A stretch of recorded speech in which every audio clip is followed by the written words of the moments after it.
Right. Right. Even after the death of Shlomo and Parak Yud Aleph, so we saw Yeravam and Rechavam, but the shadow of Shlomo looms large. Yeravam, who originally had the opportunity to be what Shlomo wasn't, he really could have been another David. The Gemara, which captured that so dramatically, the image of Hashem coming to Yeravam and saying it's going to be me, you, and Ben Yishai walking together. But Yeravam says, well, who's going to be on the right hand side? And Hashem says that David's always going to be number one. Right? The idea there that Yeravam has to be able to accept having a kingdom and being the founder of his own Jewish dynasty, but the Mikdash is still going to be in Ir David in Yerushalayim, and that was something that Yeravam could never accept. At the same time, Rechavam, right, whose career was really just the methodical undoing of everything that Shlomo had achieved. And that was just captured by the end, where Paro invades right from the south, a Paro that Shlomo had spent so much time and energy and political capital, religious sacrifice to bring Paro onto his side in order to amass wealth and treasure. And during Shlomo's lifetime, that was successful. He dies, and what happens to Rechavam? Paro Shishak comes up from the south, invades, besieges Yerushalayim, and takes all of the treasure, all the wealth in Yerushalayim, which Shlomo had amassed. That is now all back down in Mitzrayim, right? So everything that Shlomo tried to build, that collapses during the reign of his son. We're going to see next week, Hashem, next week the Navi is really going to build up to the epic clash, which we'll focus on for a number of prakim, between Eliyahu Navi and Achav Melech Yisrael. And that's going to be the second major chunk of Sefer Malachim. We're then going to shift. The Navi is going to go straight in from Eliyahu to Elisha. The interaction of Elisha with the kings of Yisrael, the differences between Elisha and Eliyahu, the similarities between Elisha and Eliyahu. So that's going to take us many weeks in Mirza Hashem to discuss in depth. This 1 week is kind of a transition. We're going to focus on the two kings of Yehuda after Rechavam, and those are going to be Rechavam's son Avia or Aviyam, and then Avia/Aviyam's son Asa. And we'll see here we're beginning to transition into the next major stage of life for Bnei Yisrael, but there's still looking back, the shadows of David and Shlomo are still going to loom large this week. Okay, so I will share the source sheet. No, didn't want to share this. Hold on, not that. No, stop. We're back to it. Sorry. Taking off the rest over here. Here we go. Okay. Yeah. No, not this either. I'm so sorry. It's the wrong document too. I really got to get back into summer's over. Let's go. Where is it? Where is it? Come on. I'm sorry.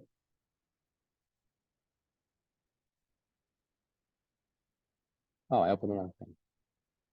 Here we go. Yeah. We'll cut this from the recording.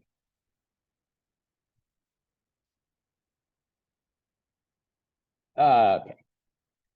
Okay, so Rechavam has left the scene. We have a new king, the 18th year of Yeravam ben Nevat. So Aviyam takes over. And this is the time where Malachim begins to get a little bit dizzying because it's hard enough to keep track of one series of kings. We're gonna have to keep track of two.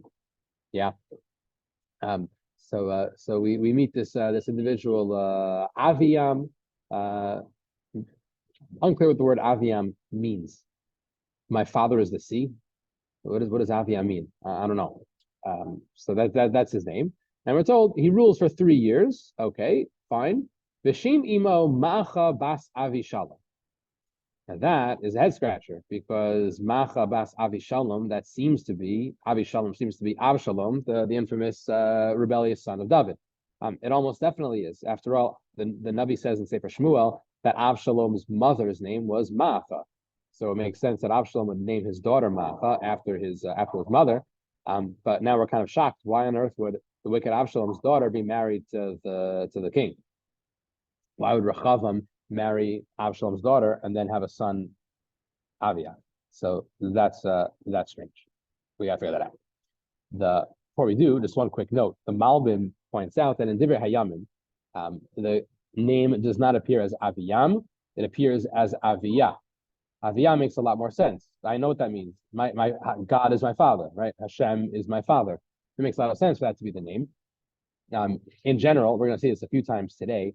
The stories here really cannot be understood without looking at Divrei Hayamim and then understanding the gaps and the overlaps and the contradictions. So the Malbim here is a very simple explanation for why the Sefer Malachim calls him Aviyam.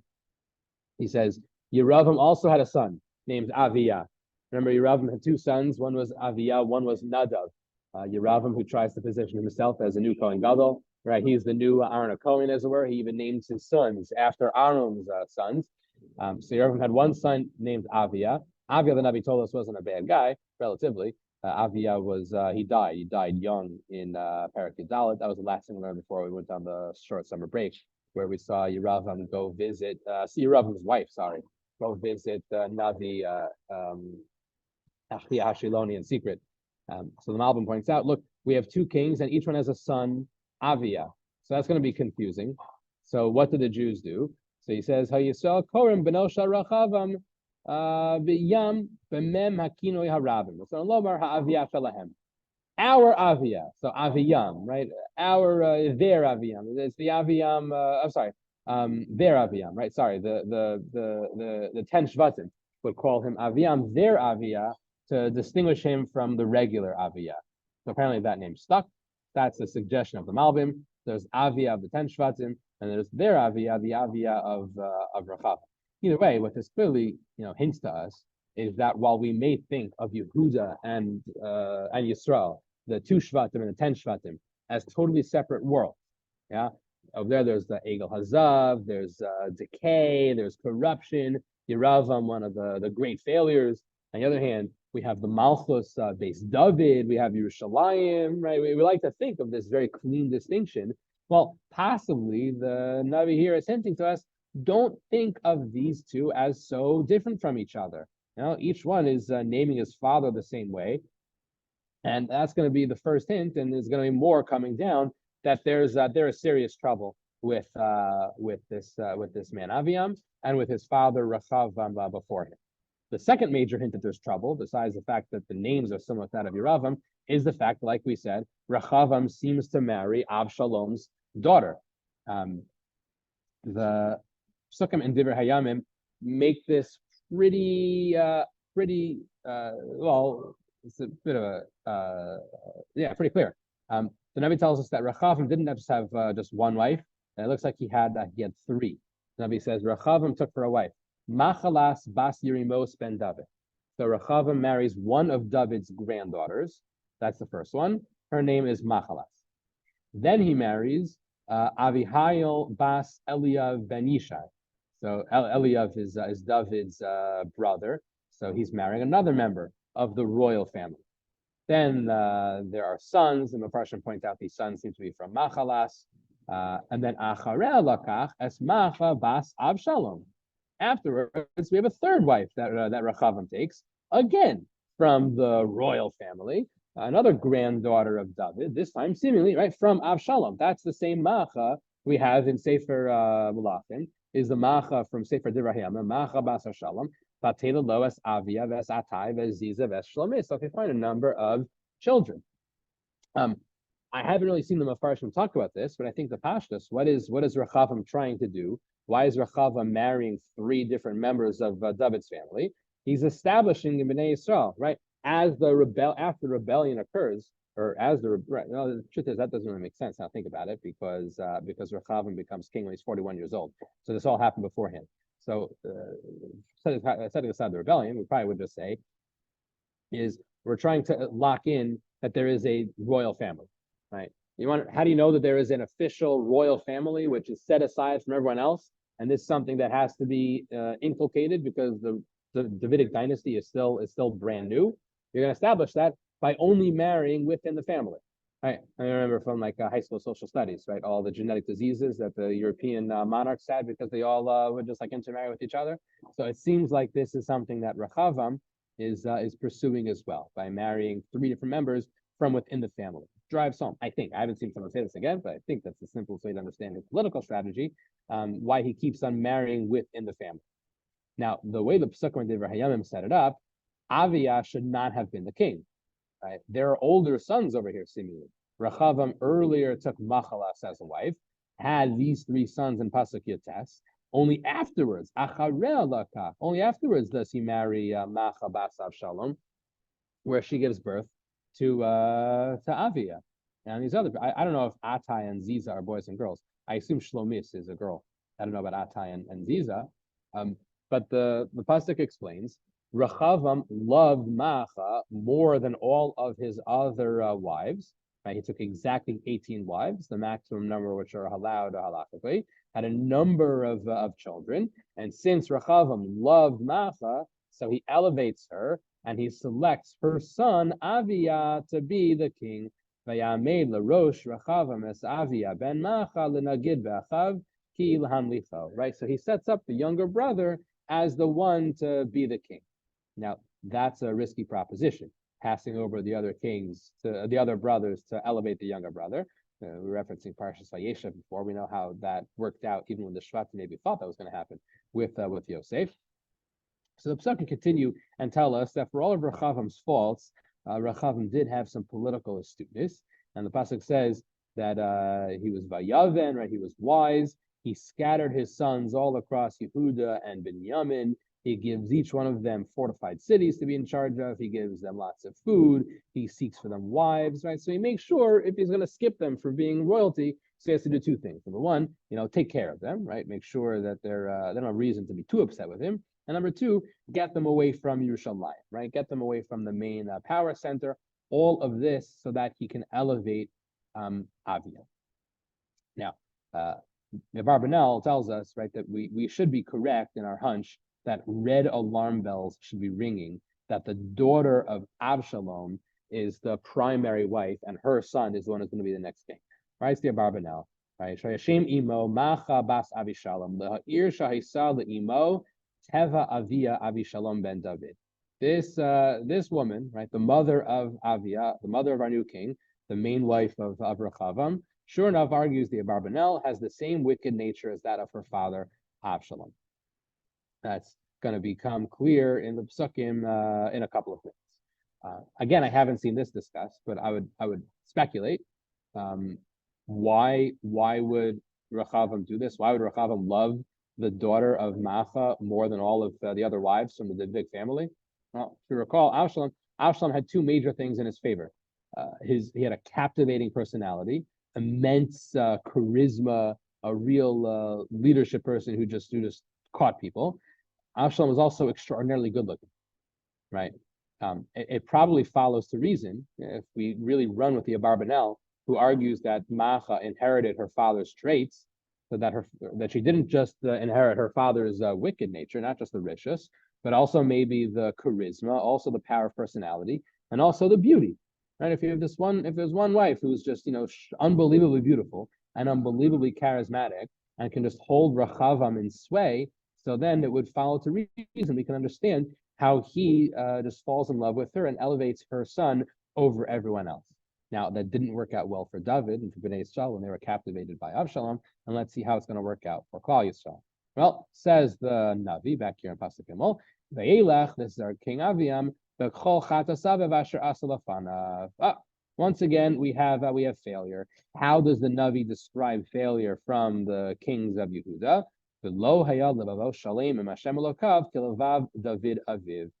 David is always the measuring stick, right? How do you hold up to David? Many times we saw when Shlomo was alive. Shlomo was told, Hashem said explicitly, look, be like David, right? That was the mission for Shlomo. By the end, he came up short. Rechavam, we were told, wasn't like David. Here, once again, he is not like David. That is code word for, that's the failure of a Melech Yehuda. Now, the Navi says, why does the kingdom endure? Aman David, Hashem had established the kingdom, right? Remember the lamp, the single lamp. This is the prophecy to Shlomo. Shlomo, the kingdom's going to be torn from you, right? Your descendants, you'll have one lamp, a single lamp. A couple of shvatim will be left, just in the zechus of David. So that's going to persevere despite the sins of Aviam, but Aviam is definitely not moving the ball forward, right? We're still mired in failure. Now, the Navi does one thing here that we should just note, where the Navi says, we hold up Melachim, we hold up David as like the greatest of the great. So the Navi just drops in a funny line, Lo sarmi kol asher tziva asher the whole pasuk asher asa David as hayasher ben Hashem. Hashem did what was upright. Lo sarmi kol asher tziva. David did not sway from anything that Hashem commanded. Kol yemei chayav, his whole entire life.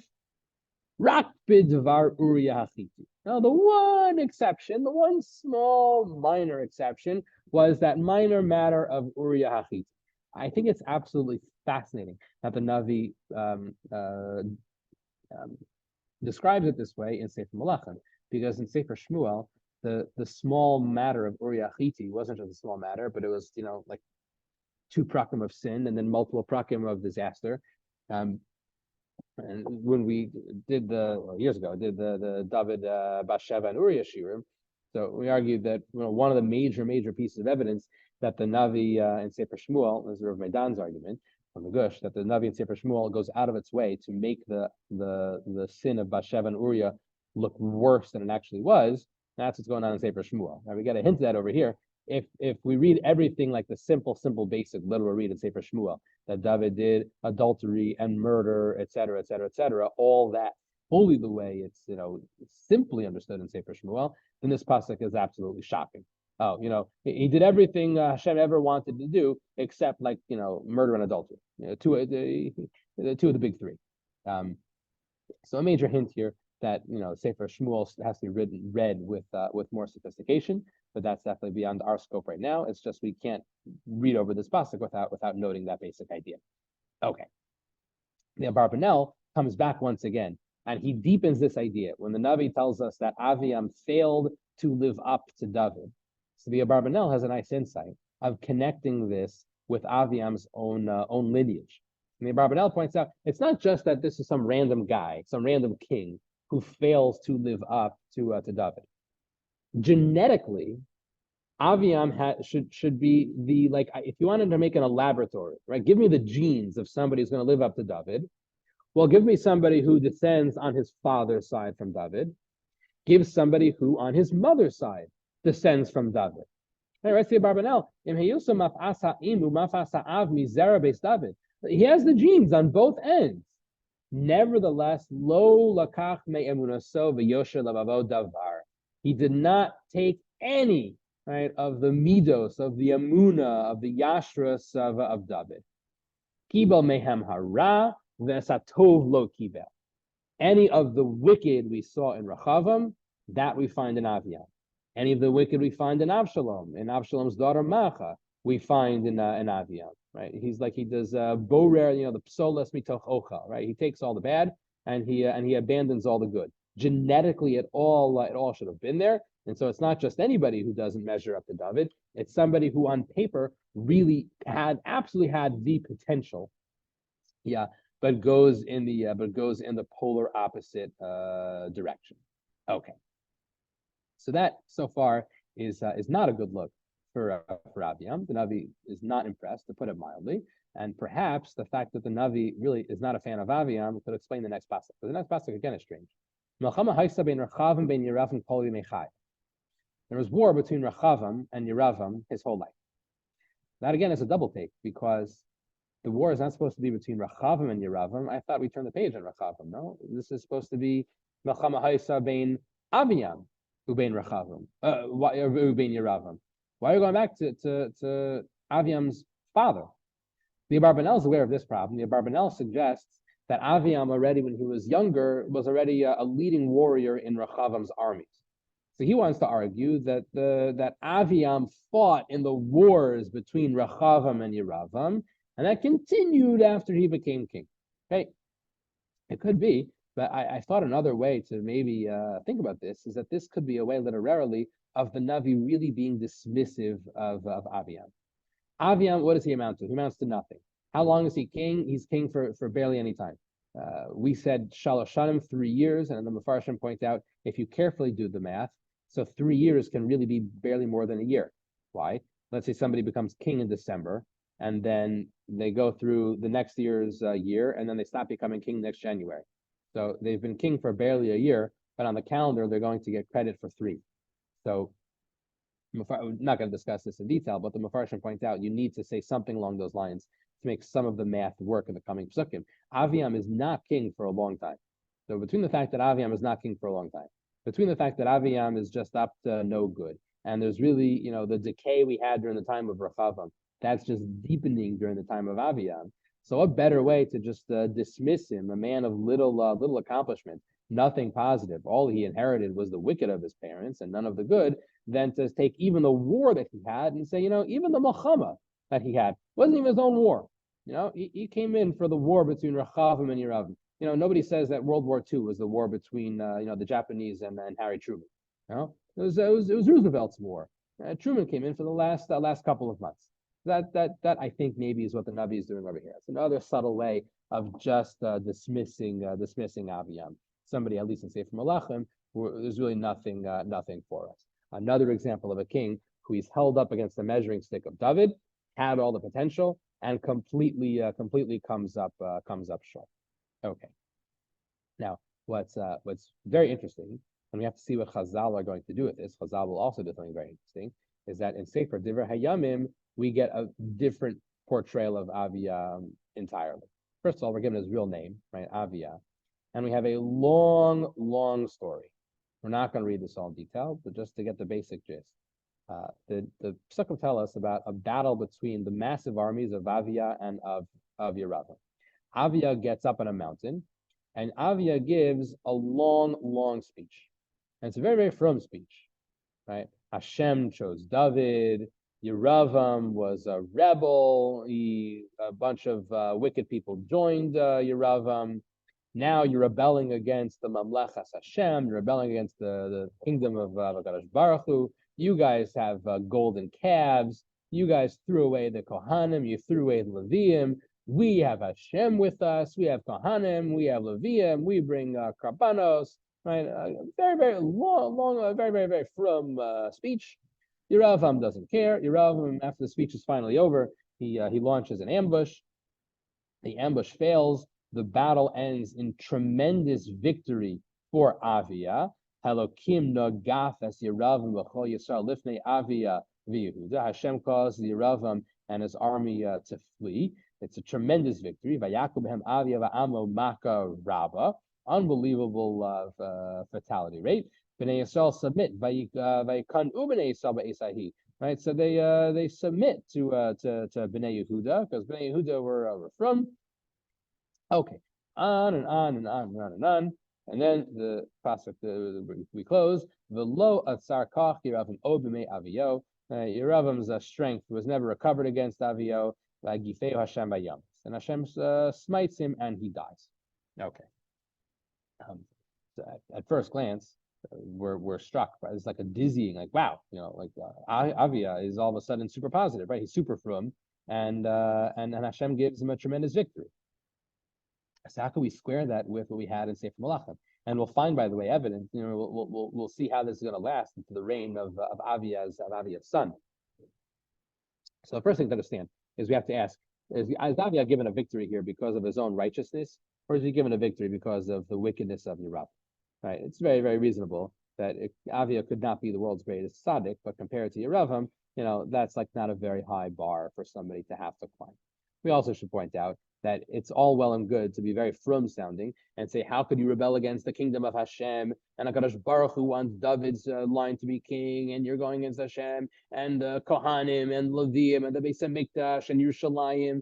It's very easy to say that when you are the king in Yerushalayim, when you're the grandson of David, great-grandson of David, when all of the political material benefit of what you're saying goes to you, right? You could easily be just dressing your own self-benefit in religious garb. So we don't necessarily need to be super impressed by the religious speech of Avia. But Chazal have a very, very interesting take, where they clearly take it out of the Pshat, but we'll see why, on the last 3 words. Hashem struck him and he died. Now, that should be, the pasuk really makes it sound like Yeravam. However, along comes the Gemara in the Yerushalmi. The Yerushalmi says, no. I'm Rabbi Shmuel. Atzav Rorshu Yerav. You think this is Yeravam who was smitten? No. Eina ella Avia. The one who is smitten is Avia. Avia is the one who's smitten by Hashem. After the tremendous victory, Avia is smitten. Now, if we take a step back, that's actually very understandable for the basic reason that, as we saw, Avia's reign is very short. Right? Avia, he rules for 3 years, which is really more like a year and a half. Yeravam lives, he's the king for, I think, 24 years. And we saw last time, he seems to die of natural causes. So his life doesn't seem to be cut short. So in that regard, I can understand why Avia is the one who is being smitten. But then the question is why? Hashem gives him a tremendous victory. You have to look at the 3 explanations in the Amoraim, and I think we can get to a deeper idea of what they're getting at. And what the Amoraim are getting at here, I think, is going to bring Divrei Hayamim really back in line with Sefer Malachim, especially the first shot. Yochanan Amar al Shachished es Yeravam b'Rav. Yochanan says the problem with Avia is that in those Pesukim and Divrei Hayamim, when he gave that long speech, he rebuked Yeravam publicly. He rebukes him publicly, and that's why he gets punished. What I find fascinating about this is that this is not, and I think it was even Rabbi Yochanan, I have to double check if it was Rabbi Yochanan, but this is not the first time that we've seen somebody criticized for rebuking in public. The last person we saw to do that was Yeravam himself. When Yeravam rebuked Shlomo, so Chazal said it was a dischus of having the integrity to rebuke Shlomo that Yeravam merits to receive the kingdom, but it was the chutzpah he had that he showed Shlomo up, he rebuked him in public that Yeravam is going to lose the kingdom. So what do we have here according to Rabbi Yochanan? You find that Aviam is behaving just like Yeravam. The original sin of Yeravam, rebuking the king in public, that is literally exactly what Avia is doing. Going back to the idea, the very name, right? The man's name is the same as Yeravam's name. Don't think of these people as so different. Hashem causes Yeravam's army to flee, and then Hashem turns around and smites Aviam. That's how the Gemara is trying to read the Psukim. Tegifeu Hashem v'yamos. He's really not different from Yeravam at all. Hashem is deeply unhappy with both of these kings, with both of these kingdoms. The other 2 opinions in the Gemara, I think, parallel this as well, although not as beautifully as Rabbi Yochanan. Reish Lakish says, Al Shabiza as Achi Hashiloni Rabbe. Reish Lakish says the problem with their king Avia is that he disgraced Achi Hashiloni, the great Navi Achia. How so? Because he claimed that nobody was on Yeravam's side except for some Bnei Belial, except for some men who threw off the yoke, some wicked men. The great Navi Achi Hashiloni had actually appointed Yeravam as the king. Now, truth is, who disgraced Achi Hashiloni more than his ultimate protege? Right? Yeravam's whole life, the Talmud of Achi Hashiloni, his whole life is a tremendous bizayon to Achi Hashiloni. Once again, then I think maybe you have Avia following in the failures of Yeravam, his alleged rival and antagonist, but in many ways really somebody so parallel. And then finally, this clearly brings Yeravam and Aviam back in line. Rabbanan Amrin al Yedei Shabbos Avodah Zarah Liyadav Lo Biara. He gets Avodah Zarah in his possession, doesn't destroy it. How so? Because the Pesukim and Divrei Hayamim said among the cities that Avia conquered, at least temporarily, was Vayilkom Mimenu Arim es Beis El Vespin Oseh. Aviam conquers the city of Beis El and the suburbs. Nevertheless, Beis El is one of the 2 temples with the Egel Hazav, the golden calf, that Yeravam has set up. It's conquered by Aviam, but it's going to be clear in the Pesukim going on down. The golden calf remains there. The golden calf is going to stay in Beis El until the kingdom of Asher comes and carries it away.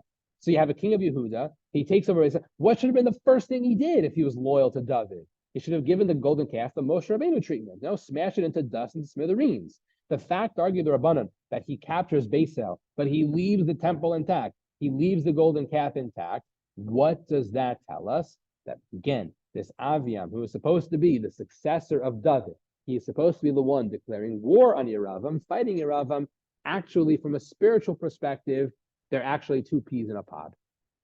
What a tragedy, right? The man who should have followed the footsteps of David, instead we put it all together, and he's given every opportunity by Kadosh Baruch Hu. Instead, he's following the footsteps of Avshalom. He's following the footsteps of Yeravam, the failed leaders we've seen. So we have the tremendous potential of Aviam, just to put a cap on him, and we have the tremendous waste of that opportunity, ending in real total failure, the way the Gemara presents it here in the Talmud Yerushalmi. And now we can understand why in Sefer Malachim the Navi is so dismissive of Aviam and doesn't even want to give us a hint of the tremendous military victory that he had, because in the long run, that military victory did not lead to any religious growth whatsoever. Okay. In contrast to Aviam, although unfortunately not fully in contrast, is Aviam's son, who we meet in the next psukim. The next king is Asa Melech Yehuda, and he doesn't rule for 3 years; he rules for 41. This will be a theme we'll really emphasize next week when we turn our attention back to the kingdoms of Yisrael. But Asa is going to be a paradigm of stability. There's going to be a whole lot of stuff going on in Yisrael, and Asa is just going to be ruling and ruling and ruling in Yerushalayim. Now, the Navi says here his mother's name was Macha Bas Avshalom. The Mefarshim point out, obviously, that's not his mother, that's his grandmother. So the Radak gives you examples of where a grandmother is called mother in Tanakh. The Mefarshim say likely she was the one who primarily raised him. She's a woman of very strong personality. She still is the dominant woman in the kingdom. She's what we call the Gvira, the head queen in the kingdom. She retains that position even after her son's death. Her grandson's still on the throne, but this woman Macha has enough power of will that she retains the position as the Gvira. Now, that's not good, because Barbanel argued that Macha was actually wicked, following after her father, and the Navi tells us that right now explicitly. Navi says Asa is awesome. He does the Yashar B'nai Hashem, Kid David Aviv, right? Like David, his father. Now let's keep track of the generations, by the way. David is not Asa's father. David is Asa's great-grandfather, right? We're already 4 generations removed. But he's in the Davidic line. You follow David's path. Navi just says, like David Aviv. Right? Again, we had, Macha wasn't his mother. Macha was his grandmother. David's not his father. David's his great-grandfather. But the literal genetic generational gap doesn't matter as much as the spiritual one does. He continues. He gets rid of the Kadeshim, which seem to be prostitutes, which are dedicated to Avodah Zarah. He gets rid of the idols, which had crept into the kingdom. Right, this is wonderful. And then the Games Macha Imo ve'Yasira Migvira. He fires Macha. He gets rid of her. He strips her of her lofty position. She had made Avodah Zarah. He destroys the Avodah Zarah. He burns the Avodah Zarah in the Nachal Kidron, in the valley below Yerushalayim. So that's amazing. But one thing Asa doesn't do, this is going to be a theme in Sefer Malachim as we begin to look forward to the rest of the Sefer, is he doesn't get rid of the bamos, the private backyard karbanos. This is a very, very difficult thing to root out. It's going to take until Chizkiyo's time to have a king who really tries to take on this. But Yisrael become very comfortable bringing backyard karbanos. That is not something that Asa takes on. But other than that, phenomenal. Shalem in Hashem Kol Mechayav. His heart is fully with the Kadosh Baruch Hu his whole life. He brings Kadshim back to the Beis Hashem, gold and silver, right? The wealth that's coming back to Yerushalayim. Fantastic. The Psukim and Divrei Hayamim flesh out for us what the beginning of Asa's reign looked like. The Psukim tell us that he had 10 years of peace. In the beginning of his reign, there are 10 years of peace. Probably geopolitically, that goes back to the tremendous victory which was won by Aviam. Right? Aviam, the Psukim told us, crushed the army of Yisrael. Yeravam is still the king right now, and so the peace dividend goes to Asa. Asa takes advantage of the peace dividend, right? He doesn't rest on his laurels. He spends the time getting rid of the Avodah Zarah, just as the Psukim described in Sefer Malachim. He leads a massive tshuva movement, and he's also militarily intelligent. He's building up defenses in the kingdom while he has the time. Right, so he's a good king politically, militarily, economically, religiously. Really, everything is successful. In fact, the Divrei Hayamim, and again, this isn't mentioned in Sefer Malachim. The Divrei Hayamim tells us an amazing story where Asa is not just successful; he's like tremendously successful. There's this fellow Zerach HaKushi, leader of Kush around Ethiopia, which as far as I know, the only time Ethiopia invades Eretz Yisrael. Now, there's a massive country between Ethiopia and Eretz Yisrael, that is Mitzrayim. So we have to ask, how could Zerach HaKushi invade Eretz Yisrael? Shouldn't Mitzrayim be in the way? Chazal are going to be on that, as we're going to see in a little bit. But Zerach HaKushi, with a tremendous army, invades from the south, and so Yehuda is the kingdom of the south. He has to face Zerach HaKushi.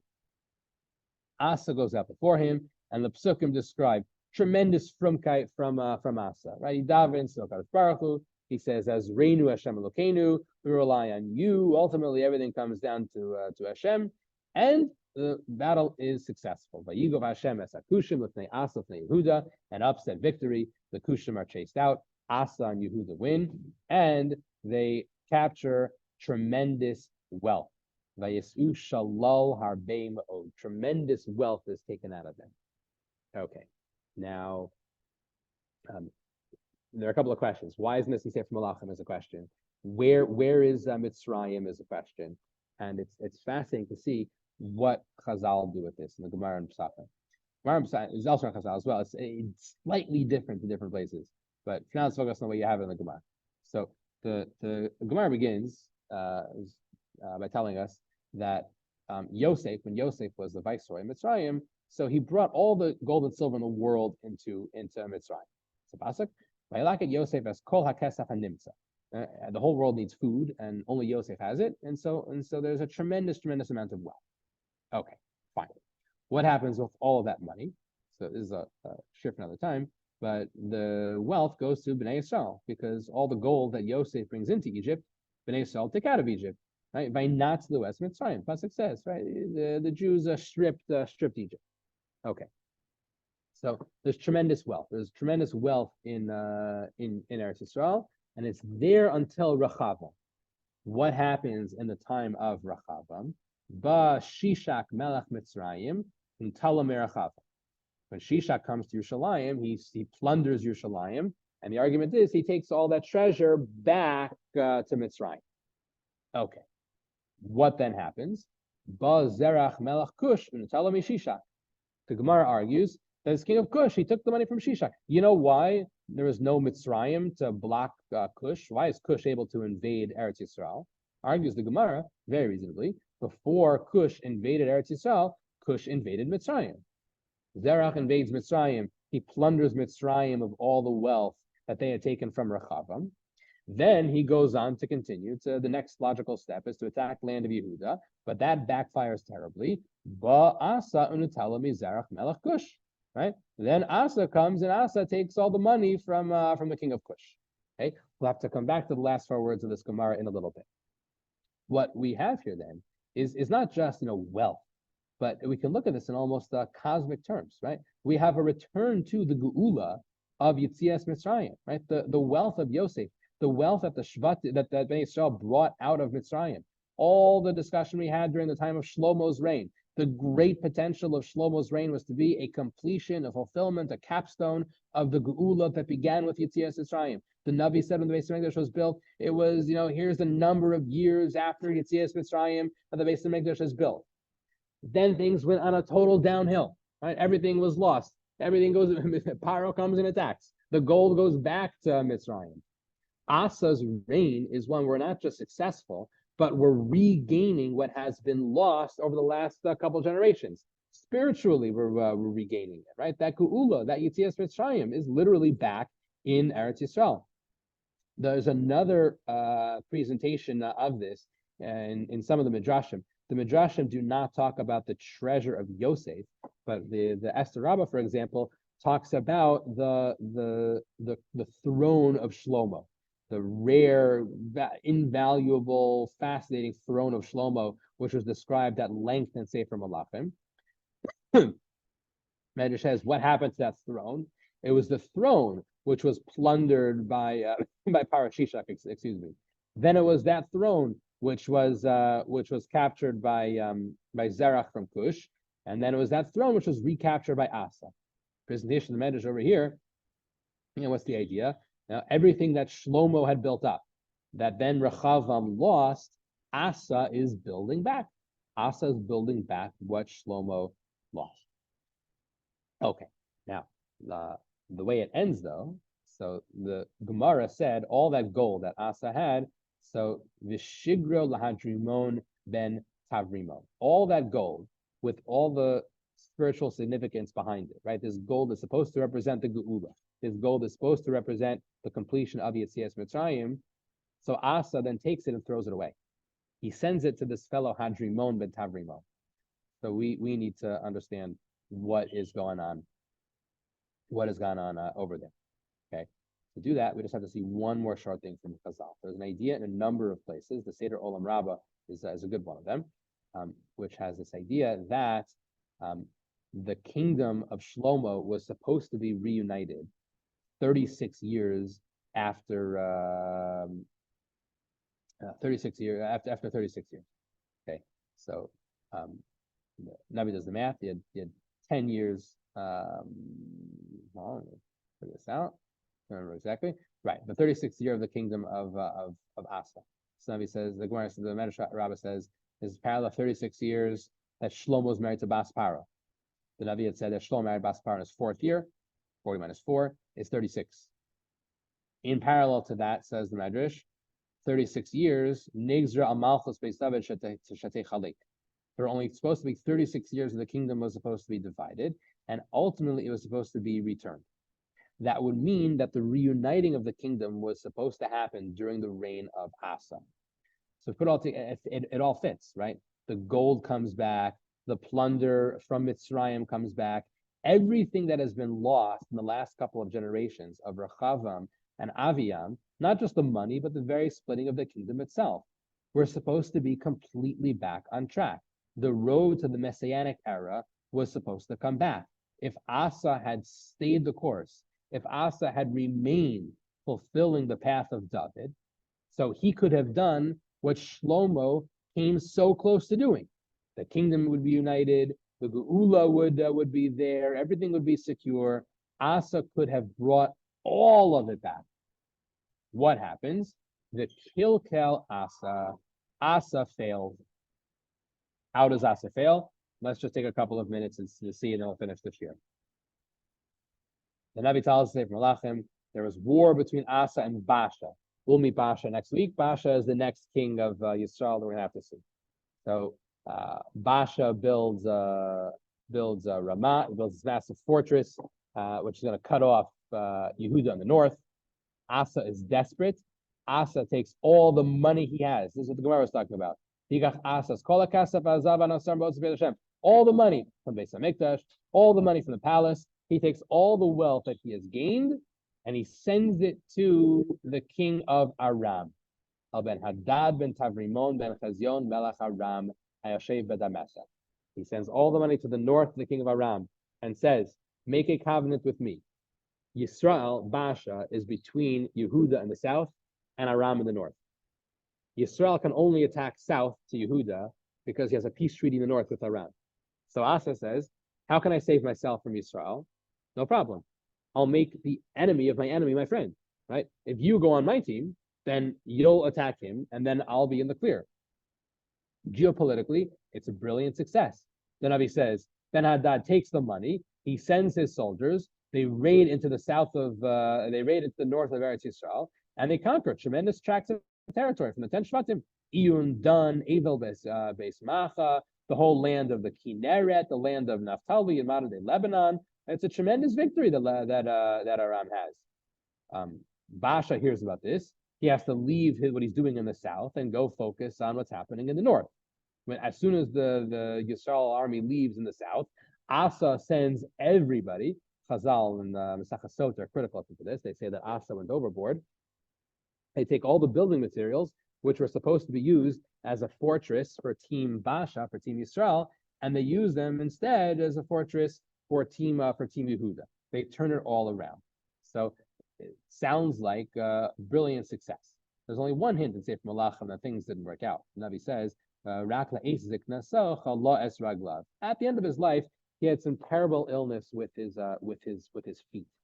Again, we have to go to Divrei Hayamim to flesh out what happens. And Divrei Hayamim tells us that a Navi comes to Asa, his name is Hanani Haroeh, and he is extremely critical of Asa for his decision to send all that wealth to Aram. He says, why are you relying on Aram? Why weren't you relying on HaKadosh Baruch Hu? You relied on HaKadosh Baruch Hu when you had the war against Cush. Why didn't you rely on HaKadosh Baruch when you had the war against Israel? Right? Now, Asa does not take that nicely. Asa is furious, and Asa puts him in prison. Okay. Now we could maybe understand why Asa would be upset. It is a radical argument to make. I thought we do put in our hishtadlus. So I can understand maybe why Asa could have a principled opposition to what the Navi is saying. You're telling me something extreme. But if you get that message from a Navi, so what you do is you salute and you say, yes, sir. You don't say, I disagree with you. If the Navi gives you muster, if the Navi says what you're doing is a disaster, so the job is to do tshuva. The job is whatever he told you did wrong, you take that. Okay, I guess I guess this was inappropriate. That's what David did all the time. Anytime that David was corrected, David was told he did something wrong. Times he had a million rationalizations that he could have had. That's David's superpowers. Every single time somebody tells him he does something wrong, Yoav calls him out, Nasan calls him out, he turns around, he does tshuva. Here, Asa fails to do so. The bitachon that he had, he was not able to keep up, and when he's called on it, rather than change course, he throws the Navi in prison. Right. Asa doubles down in that perspective later on. And then what happens? Again, he doesn't go to the doctors. He doesn't go to Hashem. He goes to the doctors. Now, when we have an illness, so we go to the doctors. But in the context, when it's clear that the disease you're being sent is not a physical disease, when it's clear that the disease you're getting is purely a spiritual one, right? You literally were called on this by the Navi before, and he didn't respond. So you're supposed to change course. And Asa fails to do so. And that is the kilkul of Asa. It's a tragedy. Mostly very positive king, right? But he can't get all the way there. It turns out getting to full Geula, not easy. Shlomo had 10 prakim, where he was, on the road to Geula. In the 11th parak, he dropped the ball. Asa, years and years of slowly building up, and growth, and on the right trajectory. But ultimately, he gets the challenge where he fails. And it's understandable why he failed the first time. I can understand why he'd want to get into geopolitics and invite the king of Aram to attack Israel. But it wasn't what he was supposed to do. It wasn't the level of bitachon that was expected. If somebody wants to be a Mashiach, so I need more bitachon than that. And then when a Navi calls him on it, so he better stand down. And Asa isn't able to do so. So we end with Asa, unlike his father. He turns things around. Impressive man, one of the impressive kings, definitely one of the tzaddikim. But there's a big gap between a tzaddik and being a Mashiach. And just like Shlomo couldn't get there, Asa can't get there as well. So once again, we have this sense of missed opportunity. Much more sympathetic than his father, but we're just not where we could have been. Now, as tough as it is, let's feel nostalgic for this, because next week we're going to get to the kings of Yisrael, and boy, oh boy, having a king who, he's like good but not Mashiach, we're going to be pining for that next week when we see what the Navi is going to do with the other kings and what's happening on the other side of the pond with Yerav and his old kingdom. So as critical as Yoav Yehuda, we should keep in mind that it's just child's play, and the Navi very soon is going to hold that up as like a shining light of what we love. Everything's relative. At the same time, it's a powerful message, I guess. When you have things good, you want things better. If you can have Mashiach, why settle for less? But at the same time, let's appreciate what we do have, because next week we'll see what's going on as we really set up for Elio and Navi. So, excited to be back. Thank you.